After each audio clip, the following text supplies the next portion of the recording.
As someone who bakes and cooks, I find it difficult to consolidate the recipes that I get from Facebook, Instagram, even short TikTok, and the traditional vlogs.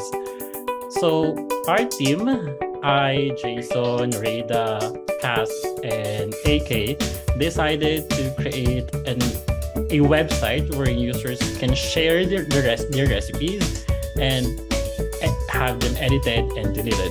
So let's have Jason to explain more about this website. As you can see, once we successfully log in, our app will direct us to our homepage. As you can see in our homepage, Hapag is meant to be like a social media app for food bloggers or